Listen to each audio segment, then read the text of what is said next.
Hello everybody, I'm Randy Dillon. I'm Siggy Chatwell. And we're back with another exciting episode of Segs and Ran Wrestling Show, Episode 3. Wow.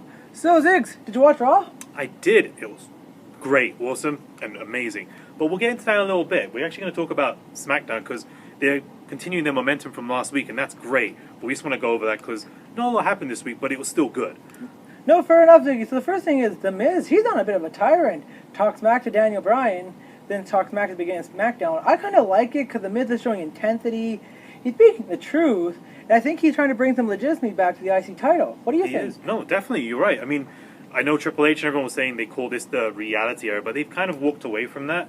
And I like that The Miz is actually bringing that reality really to truth and speaking the truth and making it reality, but not labeling it that, which is great. Fair enough, and we saw Dolph Ziggler back in the equation. Yeah, that finally, thank you. I mean, we were hoping Ziggler would, fall into something good. And I'm glad that they're not dropping his ball and saying, oh, you know what, you're done. Exactly. He's still part of the scene, which is good. And we're going to see in a week or so Dolph Ziggler, The Miz, the IC title. This will be a good match. We're also with SmackDown. We saw last week the SmackDown Tag Team Champion, the Diva title. Interesting thing to happen at Backlash, but with the SmackDown Championship, Tag Team Championships, we're thinking the final two teams that are going to compete are going to be American Alphas and Rhino and Heath Slater. Do you agree with this, Ziggy, or no? I do, yeah, I actually do. And I'm going to, go on a limb here. American Alpha looks like the better team right now to win it all. I mean, we could be wrong, but I think Heath will probably get a contract based on his performance because everyone loves him and he's doing a great job. He is being pretty funny here, I can tell you that much. He is. The other thing with SmackDown, we saw last week Randy Orton coming back. He looked fine. And then we saw Bray Wyatt coming up. Now, this is an interesting thing because Bray, he's shown he can do it the best. He did it with John Cena. He had a nice little thing with The Rock at WrestleMania. He did it with The Undertaker completely on the side. So I believe Bray Wyatt is one of the top talkers in the WWE. So it's going to be interesting with his feud with Orton. Do you agree? I do, yeah. And also, announced it recently, Orton is going to face Brock for a second match. But they're calling it a live event, but we don't see if it's going to be on the network or not. And we're hoping it will be because, let's be honest, when Brock's there, you need big numbers, you need it to be televised. I would watch it. I'm not going to lie, Brock is the man. The other thing with SmackDown, we saw last week AJ Styles versus Dean Ambrose. There was a little bit more interaction between these two guys, right? Yeah, finally this week there was some interaction. I mean, we got AJ Styles playing up the he beat John Cena thing, and that's great, but let's be honest, there was no interaction, and they got one more SmackDown before the show, so we're hoping there's a bit more interaction between the two, because it just looks like right now it's meshed together. Exactly. The nice thing I liked about SmackDown, though, we saw Apollo Crews get a chance to face AJ Styles, Baron Corbin against Dean Ambrose. I really liked it because of giving these two guys a chance to compete, giving them time and see what these guys merit. So kudos to WWE to give them the opportunity. Would you agree with me? I will definitely agree with you. That's great to see the new talent getting that push. Fair enough. Now on to Raw. The first thing about Raw, first thing is Titus O'Neil versus Darren Young. I'm confused with this. Titus is such a great guy outside the company.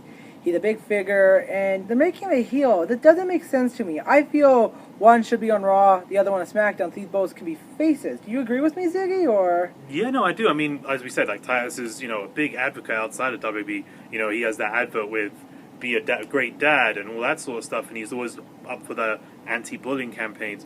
With Darren Young, hasn't really done much of that, but let's be honest, his mentor is Bob Backlund. Last time Bob Backlund was in the WWE and wrestling, he was a bad guy. No, fair enough. It will be interesting how this role plays out. And also, they did this before. Titus the heel, beat up on Darren, try to get big. It didn't happen. It didn't work out so well. So, is it something new they're going to try to do with Bob Backlund equation? I don't know. It will be interesting. Last week, we did see the Raw debut of Bayley. This week, what was nice was Dana Brooke kind of got a little bit more of a push. She wasn't just beside Charlotte. She was on her own. And I like that because we saw Dana, she was with Emma, then Emma had injury, now she's doing more on her own. So I think this is good what happened with Dana. Do you agree with me? I do, yeah. It's actually good. She's getting that time, and she didn't really get that much in NXT. I don't know if she was injured or something there, but there's always Emma going there, and she was just the bodyguard, the muscle. But it's good to see her out there, and obviously, like you said, with Bayley, let's be honest, Bayley is basically the female version of John Cena, and we're happy to see her there. She makes everyone smile, and she's a great role model. She makes me smile, I can tell you that much. Yeah, no, it's nice to see. I think it'll be maybe a triple threat match between Charlotte, Bayley, and Dana, but we'll have to wait and see, find out. The big news about Raw, there was no doubt about it, the Fatal 4-Way.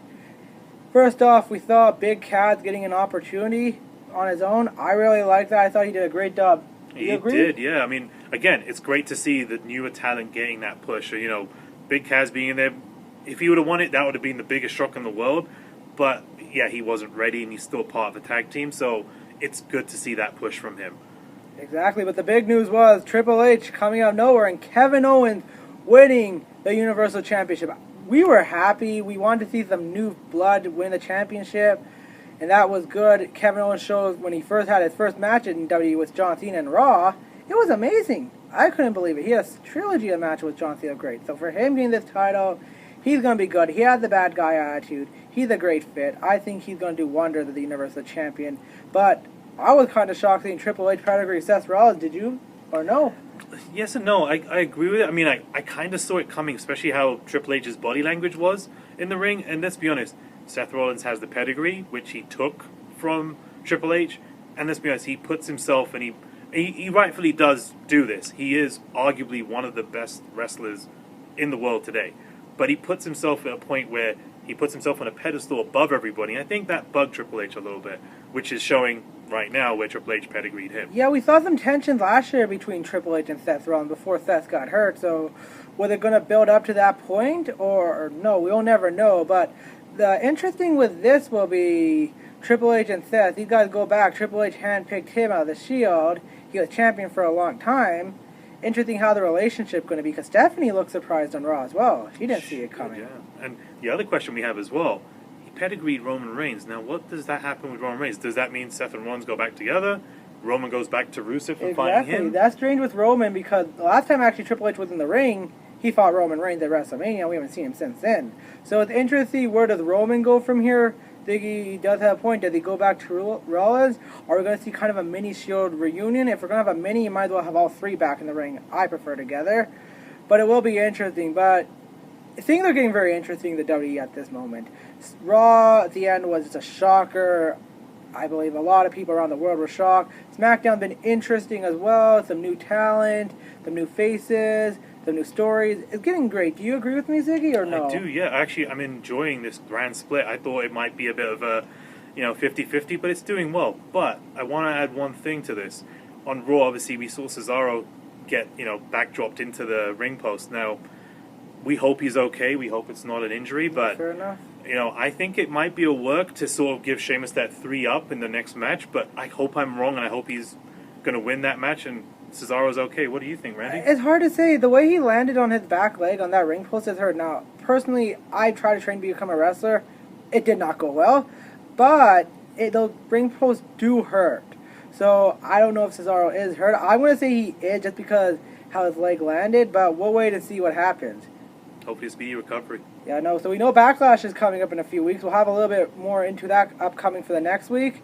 Raw is going to be very interesting next week. We want to see the fallback. What's going to happen with Triple H? Is he going to address the issue? How is Seth Rollins going to take it? Because if you saw the exclusive video on the WWE.com, he was pissed. And I'll be pissed too. And the reign of Kevin Owens begin as well. So this will be a very fun reign to watch. Like I said, he's arrogant. He's a badass. He doesn't give it. He doesn't care who he deals with. He'll pop up, powerbomb you anyway. So he'll be a nice champion to watch. And funny too. Exactly. But stay tuned to next week for another exciting episode of Segs and Ran Wrestling Show. Have a great night, everyone.